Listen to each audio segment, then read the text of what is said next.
Welcome to the AEN Stories channel. The front door side open at 7:58 a.m. Its hinges groaning under the weight of routine. Her boots clicked against the polished oak floor, deliberate, unhurried, like she was savoring the sound. A faint hum drifted from her lips, some half-forgotten melody that felt out of place in the stillness. This was Elena, the same woman who'd slipped out the night before, precisely 8:17 p.m. Her leather jacket slung over one shoulder, a crimson scarf trailing like a taunt. "Don't stay up," Shed said, her voice sharp enough to cut, but soft enough to pretend it didn't. She hadn't looked back, not even for a second, as the door clicked shut behind her. Elena didn't expect the silence that greeted her now, not the kind that hums with life, but the kind that presses against your chest, heavy and final. The living room was wrong. The leather armchair, the one he'd sink into after long days, was gone. The woven rug we'd argued over at the flea market rolled up and missing. The small wooden frame that held our engagement photo, the one Shed insisted on displaying despite my crooked smile, was nowhere to be seen. She called my name, her voice tentative at first, then sharper, like she was demanding an answer from the walls. Nothing, just the low drone of the refrigerator and the stillness that felt like a held breath. Then she saw it. A single sheet of paper, folded neatly in half, resting on the kitchen counter, where her favorite mug-a-chipped ceramic thing with best partner ever scrawled in faded letters usually sat. The note wasn't sealed, wasn't dramatic. It was just there, waiting, like a guest who'd overstayed their welcome. I'll tell you about that note soon. But first, let me take you back to the night before, to the moment Elena decided to rewrite the rules of our life together. 12 hours earlier, Shed stood in the hallway, her silhouette framed by the dim glow of the porch light. She was dressed like she was stepping into a different life, sleek black dress, earrings that caught the light, a perfume that lingered like a challenge. It asked, foolishly, "Going somewhere special?" My voice was light, but my stomach was already twisting. She tilted her head, her lips curling into a smile that wasn't meant for me. "Just to Marcus," she said, zipping her bag with a flourish. "I need to feel like myself again." Marcus, someone from her past, the one Shed once described as a storm she barely survived. Now, apparently, he was her mirror, her escape, her nostalgia trip. "Why tonight?" I asked, hating how small my voice sounded. She didn't hesitate. "Because you need to understand what it feels like to lose something." Her words landed like a slap, cold, imprecise. Then she was gone, the door closing with a soft thud, leaving me in a house that suddenly felt too big. She didn't take her phone charger. She didn't take her ring. She thought she was the one setting the terms, drawing the lines. But she didn't know, couldn't have known, that the moment she left, I didn't collapse. I didn't wait. I moved. I started in the living room, unplugged the lamp she hated, the one he'd bought, because it reminded me of my grandfather's old study. I carried it to the car, scratching the door frame in my haste. I emptied my side of the closet, folding shirts and jeans with a kind of mechanical calm. The desk he'd built from a kit, the one Shed mocked for being too utilitarian, I dragged out alone, leaving a faint scar on the hallway paint. The bedroom, though, I left untouched. That was her domain, her sanctuary of scented candles and silk pillowcases. Let her keep it, I thought. Let her sleep in the bed Shed already chosen to lie in. By 2:37 a.m., the house was half empty, at least of me. I sat at the kitchen counter, a single bulb flickering overhead, and wrote the note. It wasn't long, wasn't poetic, just the truth, laid out in plain ink. It started with 3 words. You got what you wanted, but it didn't end in bitterness. It ended in something else, something final. I placed the note where her mug belonged, turned off the lights, and walked out. The air outside was sharp, the kind of cold that makes you feel alive. I didn't look back. When Elena returned that morning, calling my name into the void, she wasn't expecting absence. She was expecting a clash, maybe tears, maybe me sitting on the couch with a glass in hand and a wounded look. Instead, she got silence, and that note. When she unfolded it, her knees buckled, not from regret, not yet, but from the shock of realizing the game she'd been playing had ended without her consent. The words weren't cruel, but they were clear. You got what you wanted. I'm not your audience anymore. I'm not your anchor. I'm gone. Let's rewind a bit further, to the months before that night, because breaking trust doesn't happen in a single moment. It's a slow leak, a crack in the foundation you don't notice until the walls start to tilt. Elena and I had been together for 9 years, married for 6. In the beginning, she was the kind of person who made every room feel brighter. She'd laugh at her own jokes before finishing them, leave sticky notes with doodles on my laptop, steal fries from my plate with a grin. We'd stay up late talking about nothing conspiracy theories, the best way to make scrambled eggs, what we'd name a dog if we ever got one. We got Baxter, a scruffy mutt with a lopsided grin. 2 years in, life felt full then, like we were building something together. But somewhere along the way, the light dimmed. Maybe it was the long hours I worked at the firm, or the way she started staying out later with friends I barely knew. Maybe it was the little comments hers about my predictable routines, mine about her restless energy. We stopped being a team and started being opponents, each waiting for the other to make the first mistake. By the time Marcus re-entered the picture, we were already on borrowed time. Marcus was her college boyfriend, the one she'd left because he was too much, too intense, too chaotic, to everything. She'd tell stories about him with a mix of exasperation and fondness, like he was a wild animal she'd tamed and released. I never worried about him until last year, when she started mentioning his name again. A text here, a coffee meet-up there, just catching up, she'd say, waving it off. But I saw the way her eyes lit up when she talked about him, like she was remembering a version of herself she liked better. The night she went to his place wasn't the first time she'd pulled away, but it was the loudest. She didn't just leave, she announced it, like she was daring me to react. And 4 years I had. It argued, pleaded, tried to fix things with grand gestures or quiet apologies. But this time, something in me snapped, not in anger, but in clarity. I was done being the one who stayed, the one who waited, the one who cleaned up the mess. So I left, not to hurt her, but to save myself. When Elena read the note, she didn't cry. Not at first. Our neighbor, Mrs. Callahan, told me later that she saw Elena through the living room window, standing frozen, the paper trembling in her hands. Mrs. Callahan was the kind of person who noticed everything, whose lights were on, whose car was parked along. She said Elena looked like she'd walked into a stranger's house, her eyes darting from the empty spaces to the things he'd left behind. The coffee table we'd picked out together, the bookshelf stuffed with her novels and my old law journals, the dog bed where Baxter used to curl up. I hadn't taken everything, just enough to make it clear. This wasn't a tantrum. This was an ending. I was already at my brother Nate's place by then, an hour outside the city in a small apartment that smelled like coffee and motor oil. Nate didn't ask questions, just handed me a drink and pointed to the pull-out couch in his living room. "Stay as long as you need," he said. And that was that.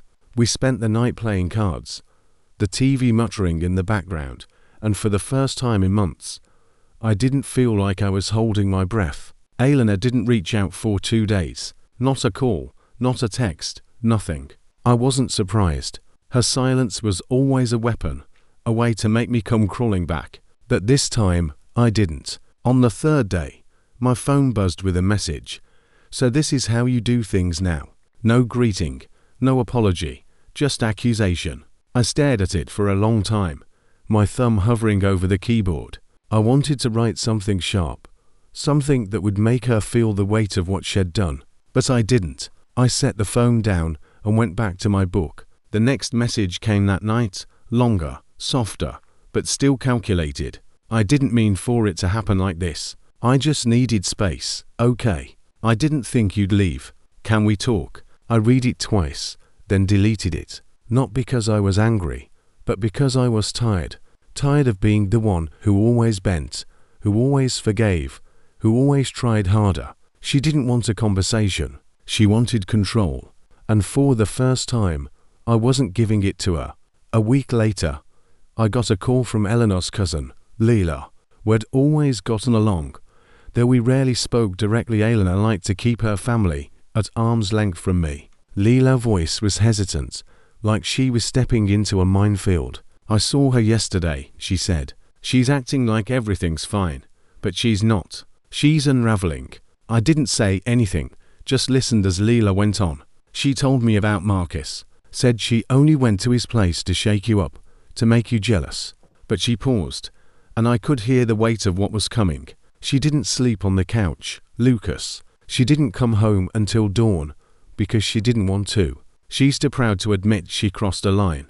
I felt the air leave my lungs, not because I hadn't suspected it, but because hearing it from someone else made it real. Eleanor hadn't just tested me, she'd broken trust. And not out of love or longing, but out of some need to win. Leela's voice softened. You didn't deserve this. I just thought you should know. I thanked her, my voice steady, and hung up. That night, I didn't sleep, not because I was heartbroken, but because I was finally seeing the truth. Eleanor didn't love me. She loved the version of me she could control.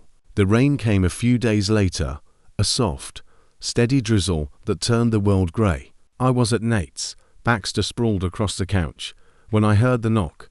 2 taps, quiet, uncertain. Nate raised an eyebrow, but didn't say anything, just slipped into the kitchen with his coffee. I opened the door, and there was Eleanor, soaked to the bone, her hair clinging to her face, holding that mug with best partner ever printed on it, like it was a shield. I knew you'd be here, she said, her voice barely above a whisper. I didn't invite her in. I just stood there, arms crossed, waiting. She stepped under the awning, out of the rain, but kept her distance. Her eyes flicked past me, taking in the cluttered coffee table, the dog toys, the life I was starting to build without her. I just want to talk, she said, her voice cracking just enough to sound genuine. You left, Lucas. You didn't even try to fix this. I didn't mean to laugh, but it slipped out, low and bitter. Eleanor, you spent the night with someone from your past to teach me a lesson. What was I supposed to fix? Her face crumpled, but she didn't cry. She never cried when it mattered. I didn't mean for it to go that far, she said, her fingers tightening around the mug. I don't know who I am without you waiting for me. I shook my head, stepping back to let the door swing. That's your problem now. Nate chose that moment to walk back in, his footsteps heavy on the hardwood. Eleanor's eyes widened, like she'd been caught stealing. You're staying with him, she said. Not a question, but an accusation. No, I said, holding her gaze. I'm staying with someone who doesn't need me to shrink so they can feel big. She didn't respond, just turned and walked back into the rain, the mug still clutched in her hands. The rain came a few days later, a soft, steady drizzle that turned the world grey. I was at Nate's place, Baxter sprawled across the couch, when I heard the knock. 2 taps, quiet, uncertain. Nate raised an eyebrow, but didn't say anything, just slipped into the kitchen with his coffee. I opened the door, and there was Eleanor, soaked to the bone, her hair clinging to her face, holding that best partner ever mug like it was a shield. I knew you'd be here, she said, her voice barely above a whisper. I didn't invite her in. I just stood there, arms crossed, waiting. She stepped under the awning, out of the rain, but kept her distance. Her eyes flicked past me, taking in the cluttered coffee table, the dog toys, the life I was starting to build without her. I just want to talk, she said, her voice cracking just enough to sound genuine. You left, Lucas. You didn't even try to fix this. I didn't mean to laugh, but it slipped out, low and bitter. Eleanor, you spent the night with someone from the past to teach me a lesson. What exactly was I supposed to fix? Her face crumpled, but she didn't cry. She never cried when it mattered. I didn't mean for it to go that far, she said, her fingers tightening around the mug. I don't know who I am without you waiting for me. I shook my head, stepping back to let the door swing. That's your problem now. Nate chose that moment to walk back in, his footsteps heavy on the hardwood. Eleanor's eyes widened, like she'd been caught stealing. You're staying with him, she said. Not a question, but an accusation. No, I said, holding her gaze. I'm staying with someone who doesn't need me to shrink so they can feel big. She didn't respond, just turned and walked back into the rain, the mug still clutched in her hands. 3 weeks later, I moved into a small apartment downtown. It's nothing fancy, bare walls, a second-hand couch, a coffee maker that hums too loudly, but it's mine. Baxter has a new bed by the window, where he watches pigeons with the intensity of a general planning an invasion.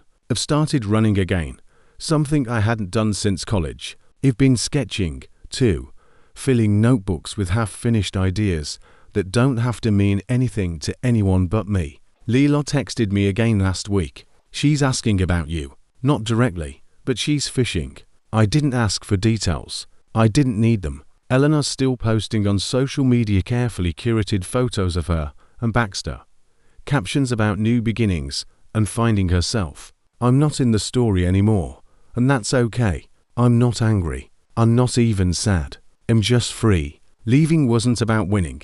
It wasn't about payback. It was about choosing myself, maybe for the first time. Eleanor thought she was the one in control, but she forgot something crucial. Connection isn't a game you play to win. It's a promise you keep to someone else and to yourself. And when that promise breaks, you don't owe anyone your pieces. You get to walk away and build something new.